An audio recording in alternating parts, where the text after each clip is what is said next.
What's happening, everybody? Welcome back to Game Day with Trey. Of course, this is your host, Trey, and today we're going to get into this NBA playoff round 2 game 4 matchup between the Boston Celtics and the Cleveland Cavaliers. All right, so this game will be played at 7 p.m. East Coast time. The line did open up over under 208, Cleveland plus 8. Line has since moved to over under 207.5, and Cleveland plus 8.5, guys. All right, so let's get into this matchup. The Boston Celtics have won 5 of their last 6 playoff games and look to take a commanding 3-1 series lead. Now, the Celtics have a 3-0 straight up on the road in these playoffs.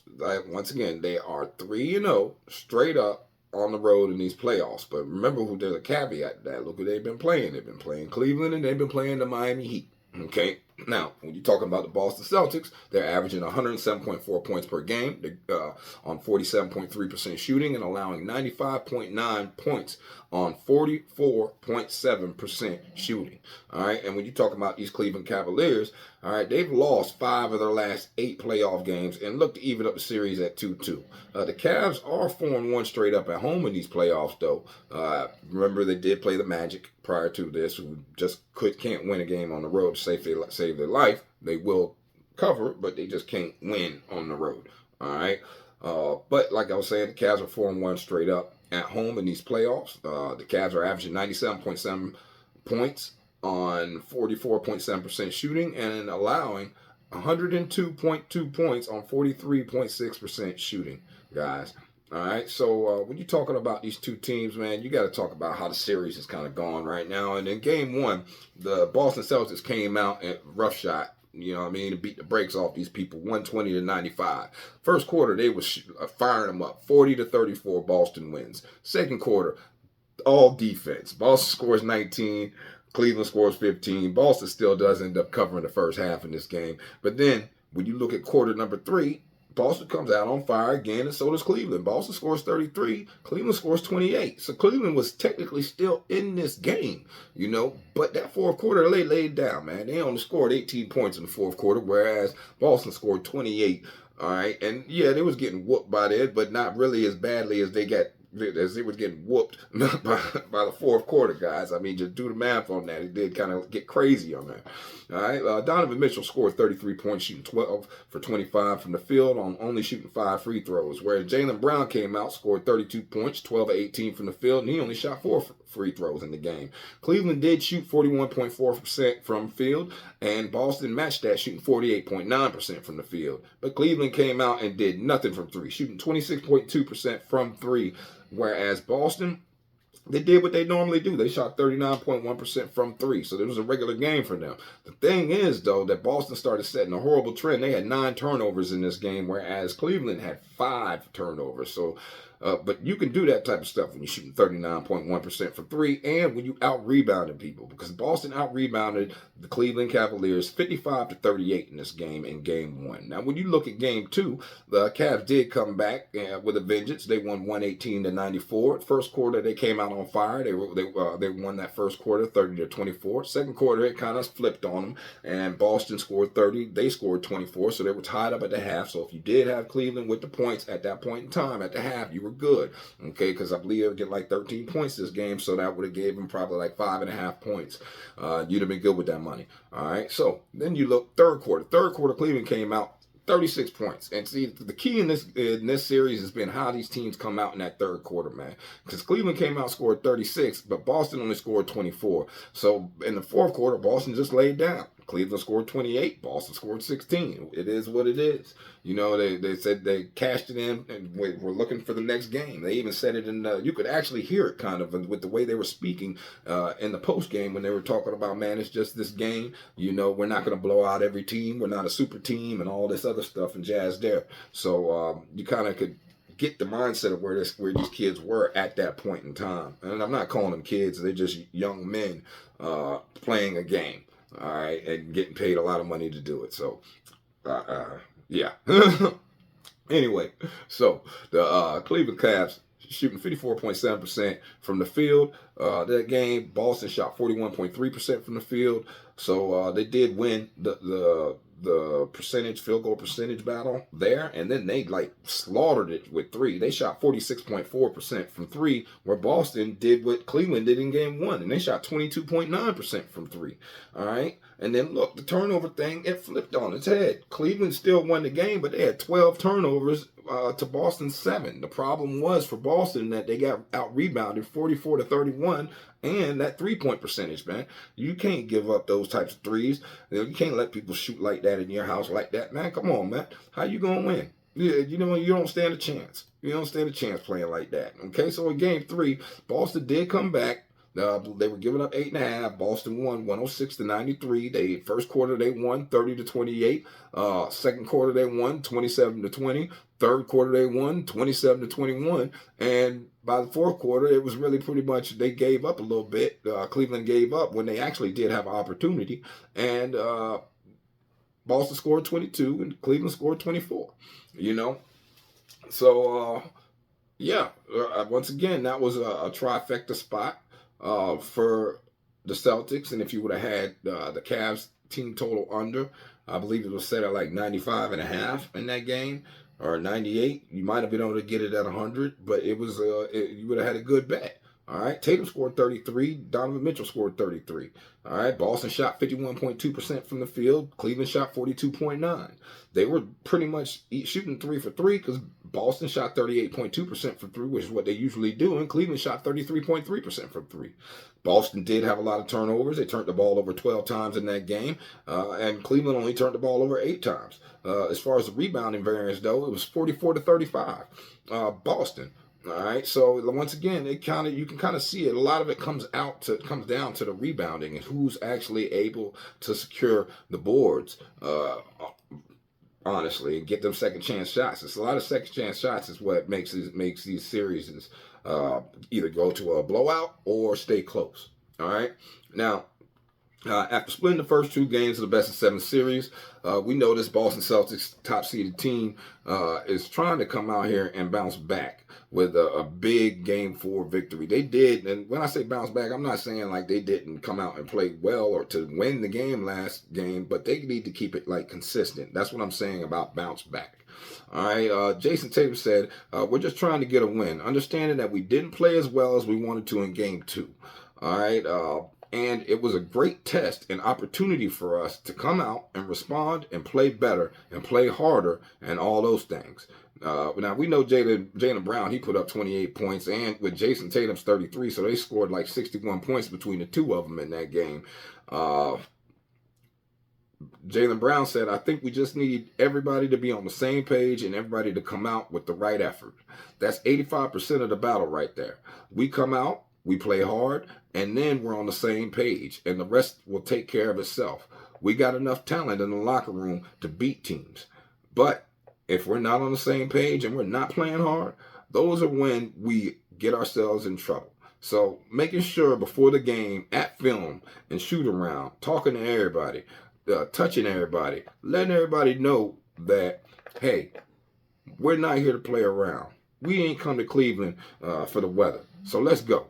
All right, now, I believe that's the definite mindset that he needs to kind of project because it's sad to say, but he's kind of like the alpha on this team, even though Jason Tatum is better than he is, you know, at least from my perspective. You know, who you can count on in a clutch time in the playoffs. I always look more to Jaylen Brown than Jason Tatum, even though Jason Tatum's the one I want to actually do the execution. So, yeah, it's crazy, man. All right, so Donovan Mitchell said, I just think we didn't hit the same shots we did in Game 2, which is definite. You can't, can you expect to come out and shoot 49% from 3, though, bro? Like, for real, man. So Mitchell said, for us being able to finish, we missed a lot of shots at the rim, myself included. Missed a lot of shots that I think we just got to make. Now, unfortunately, Boston's 3-0 in the playoffs, guys. All right, on the road, and this is not a good situation for Cleveland, and I'm gonna tell you why. But first, let's get into this injury report real quick. So we already know Luke Cornett is probable with that right calf. Porzingis is still out of commission with that soleus strain. Donovan Mitchell is questionable, dealing with a left calf strain. And Porter Jr.'s out. Jared Allen will be out. Ty Jerome will be out. All right. So when you're talking about these two teams, you got to talk about how they've been doing in the last 10 times that they've been actually out there on the court, or even just the last times they've been on the court this season. So this season, they have played each other a total of 6 times. And in the 6 times they played each other, Boston is up 4-2 straight up. As far as against the spread, Cleveland is, hold up. Nope, it's 3-3. 3 with Boston, 3 with Cleveland. Cleveland has covered in Boston like they did the other day. Cleveland covered in Cleveland, 105-104. And Cleveland also, 2 times they played earlier. Cleveland did cover in Boston, but they were getting the double digits. They were getting 11 points, guys. All right, so that was back on December 12th. As far as over-under is concerned, these teams have been 3 to the over and 3 to the under so far this season. All right, we all know that Boston is a great against the spread team so far throughout this playoffs, and going all the way back to the regular season right now. In the last 10, they're 7-2-1 against the spread, and they're 5-5 as far as over/under is concerned. But we all know Cleveland, they struggle to put up points. Okay, they play good defense, but they struggle to put up points. So they've been trending 4 to the over and 6 to the under, going back to the last series with Orlando. All right, so what's important here, guys? So far in the playoffs, we all know Boston's 6-2, Cleveland's 5-5. As a home favorite this year, Cleveland was 26-10 straight up, whereas as a home underdog, guys, this year they were 3-6, so they don't win straight up in this situation. They just don't. Okay, and then when you look as away favorite, Boston is 29-12 straight up this season. Now, when you look against the spread so far in the playoffs, Cleveland's still under 500. They're 4-6 against the spread, whereas Boston, they're 6-2 against the spread. As a home underdog, Cleveland on the year is 4-5, whereas as a away favorite, Boston's 21-17-3. So they understand the gravity of the situation. They're in it quite often, as we all remember throughout the season. And as far as over/under is concerned, Boston's played 3 overs and 5 unders in this playoff, whereas Cleveland's played 4 overs and 6 unders in this playoff, guys. And that's because they just can't score. Okay, plain and simple. They just can't put up the numbers and put up what they need to put up miles in order to survive. Now, as you're talking about as a way favorite, it's been 20 to the over, 21 to the under on the season, and as a home underdog, it's been 4 to the over and 5 to the under on the season. So even when you look for the whole complete season, Cleveland has just really struggled in this current role or situation that you can see them in right now, guys. All right, in the last 3 games, Boston's averaging 106.7 points per game and only giving up 102, whereas Cleveland's giving up 100. Like we know, they scoring 102 and giving up 106.7. And that's only because of that big blowout win. It went back and forth on who's got the blowouts. So it's kind of came out to an average margin of victory of 4.7 points, guys. Although, it's been one blowout after another blowout in this series. And heck, I can't say it's not going to be another one that you got coming up. And the reason I'm saying that is because these two teams, right? So when you're looking at who's left in the playoffs, Boston's got the number 1 defense in the playoffs, whereas Cleveland's got the number 3 defense in the playoffs. So Cleveland comes out and plays defense and doesn't give up points. Boston gives up 95.9 points. Cleveland gives up 102.2, guys. But the problem is when you look at offensively, okay, Boston is literally the 4th best offense left in the playoffs, averaging 107.4 points per game. And Cleveland is the worst offense left in the playoffs. They only average 97.7 points per game. All right, so where are we at? What am I looking at? How do I feel about this, man? Well, the Celtics have won 13 of their last 14 games following a road win. The Cavs have lost 5 of their last 6 playoff games against Atlantic Division opponents. The Cavs have failed to cover the spread in 10 of their last 11 playoff games as underdogs. The Celtics have covered the spread in 5 of their last 6 games against Eastern Conference opponents that held a winning record. Okay, and the Cavs have won each of their last 10 home games against Eastern Conference opponents following a loss, guys. All right. So, and you also got to remember that the Celtics have lost 7 of their last 8 game 4s of an Eastern Conference semifinals series. So that would encapsulate all of Jaylen Brown and Jason Tatum time. This would be just Jaylen Brown and Jason Tatum time. Game 4s, for some reason, they struggle. Okay. Now, the Celtics have failed to cover the spread in each of their last 7 games at Rocket Mortgage Fieldhouse following a win. All right. And the Cavs have covered the spread in 5 of their last 6 games against the Celtics following a loss. All right. So, like I said, when I just was telling you how it went on the season, they played each other 6 times. And as you looking at how it covers, it just goes back and forth on who's going to cover. Now, the win, Boston's 4-2, but the cover, it's 3-3. Okay. Now, 8 of the Cavs' last 9 playoff games against Atlantic Division opponents have gone under the total points line, and each of the Celtics' last 5 playoff road games have gone under the total points line. So, what am I leaning? How am I feeling? Well, I love that Cavs team total under 100.5.